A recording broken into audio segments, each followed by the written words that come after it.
কেউ ছালটা ছাড়িয়ে নিয়ে সিদ্ধ করছে, পাতাগুলো ছিঁড়ে শিলে পিষছে,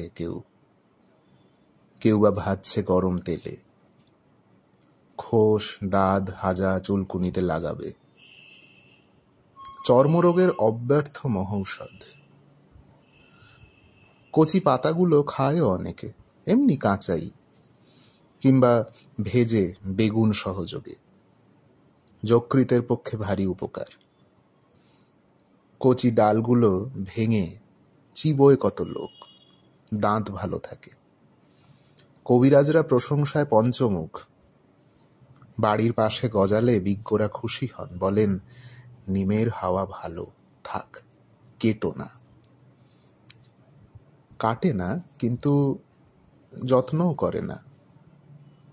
আবর্জনা জমে এসে চারদিকে, শান দিয়ে বাঁধিয়েও দেয় কেউ, সে আর এক আবর্জনা। হঠাৎ একদিন একটা নূতন ধরনের লোক এলো।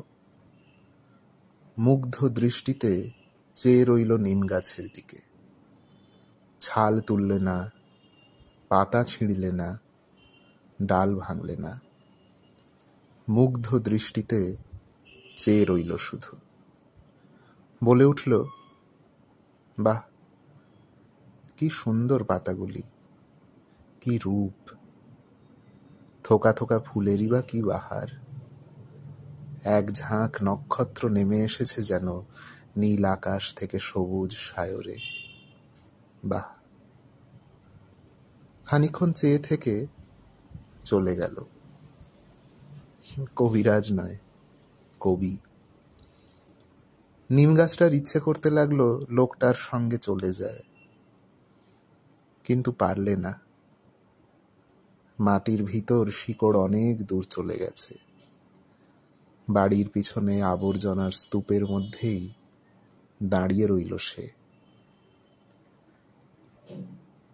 ওদের বাড়ির গৃহকর্ম নিপুণা লক্ষ্মী বউটার ঠিক এই দশা।